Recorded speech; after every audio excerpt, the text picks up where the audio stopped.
You stayed at home tonight. You should have gambled. If you could have come to Lakeside Stadium, you should have been here because you missed the Classic. If you were scared to tell your wife that you want to go to the soccer on a Tuesday night, or you were scared to tell your husband that you wanted to come to a game to see, basically what amounted to a Cup Classic, you missed out. Hopefully the club has recorded it. Hopefully they upload it because people do deserve to see this game. It was an epic contest. It had everything. If you were a neutral, you would have loved it. A great atmosphere. I'd say probably about, 1,000 to 1,300 people is my estimate. A good turnout, I think, on a Tuesday night.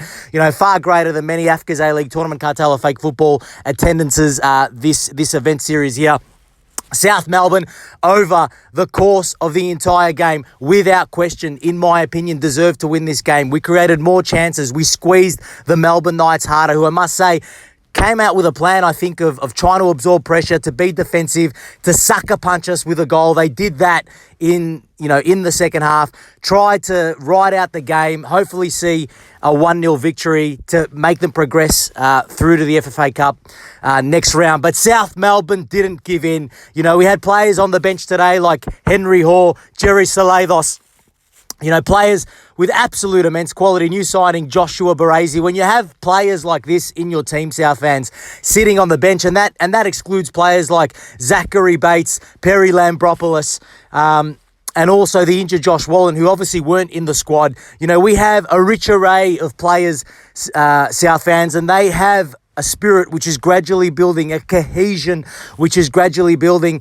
and it was there for all to see today because in, the 94th or 95th minute, when all hope had been lost, a ball was played through to Harrison Sawyer. His shirt was pulled. The referee rightly pointed to the spot, and up stepped Marko Jankovic. You wouldn't expect Marko Jankovic to step up to take a penalty, but he did, and he rifled it into the bottom right-hand corner. Goalkeeper Thomas Manos had absolutely no chance, and at that point, South Melbourne, we're on cloud nine.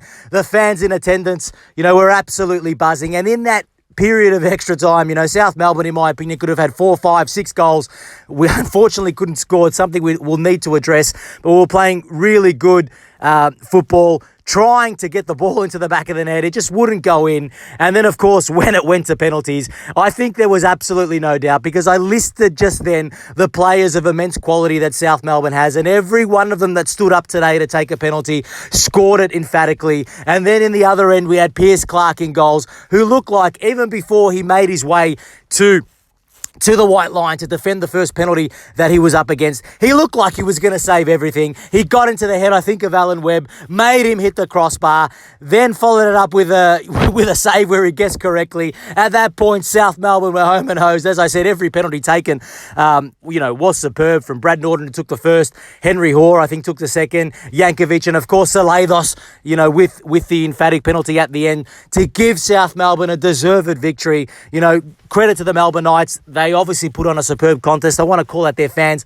They are fans who travel. They deserve a lot of credit for that. They probably bought 200 to 300 people today. Hopefully South fans can repay the favour. I think they will on Friday night when we go to Knight Stadium to play them in the NPL Victoria. Everybody should get to that game because if you hesitated to come today and you had the opportunity to come today, you really missed an epic encounter. It is worth mentioning that whilst the Knights did sucker punch South Melbourne, they did have a chance right at the death when South Melbourne was gambling to try and get that equaliser, where basically Pierce Clark was caught, essentially, from memory, actually, he gave the ball away. Eventually it was bound to happen. Pierce Clark is obviously a keeper who likes playing with his feet. Very, very good with his feet as well, may I add. This time, the error was made. Melbourne Knights really had a great opportunity in the box up against Pierce Clark, who was scrambling. I think it fell to Matthew Breeze, who was a second-half substitute. Unfortunately for the Melbourne Knights, he hit the crossbar. Then South Melbourne, in the last minute of time, won the penalty. Jankovic equalised. But, the Melbourne Knights will go away thinking, if we had taken that opportunity, it was a golden chance. Potentially, we would have wrapped up this game. But it is worth mentioning, South fans, that in that first half, South Melbourne, in my opinion, were superior in so many ways. Unfortunately, the chances created were largely half chances, especially from corners where we had, probably three clean headers, which I felt that, really we should have converted one or two of them. After the Knights went ahead, Harrison Sawyer did have a one-on-one opportunity, which Thomas Manos, the goalkeeper of the Melbourne Knights, did well to save. It looked like it was going to be a night of despair for the boys in blue and white. Of course, we have been knocked out in the FFA Cup in previous years here at Lakeside Stadium by the Melbourne Knights, but it wasn't going to be tonight, South fans, because this team, aside from having a lot of quality, it must be remembered, is a new team that's gradually building. There are so many good players in this team, big time players as well, players with a lot of growth. It's worth mentioning Marcus Schroen played, I think, 90 minutes today. He had a really good, I'd say, 60 to 70 minute period. Probably should have had a penalty as well. It's worth mentioning in the first half where he tucked the ball past the player on the right-hand side of the box. The player put in a challenge, didn't get the ball. Unfortunately for South Melbourne, the referee didn't point to the spot.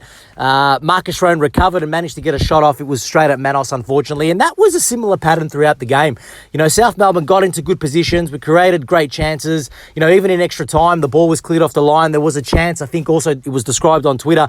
I don't know how Thomas Manos rose with his fingertips. He's a shorter keeper, but I was saying to people in the ground that he plays quite tall. He's got a great leap. There was a chance late in the second half of injury time where Harrison Sawyer was played through. The ball was bouncing. Sawyer did tremendously well to head the ball. It may have been just inside the box or just outside. A looping header, for all intents and purposes, looked like it was going to roll in, but Manos somehow clawed, he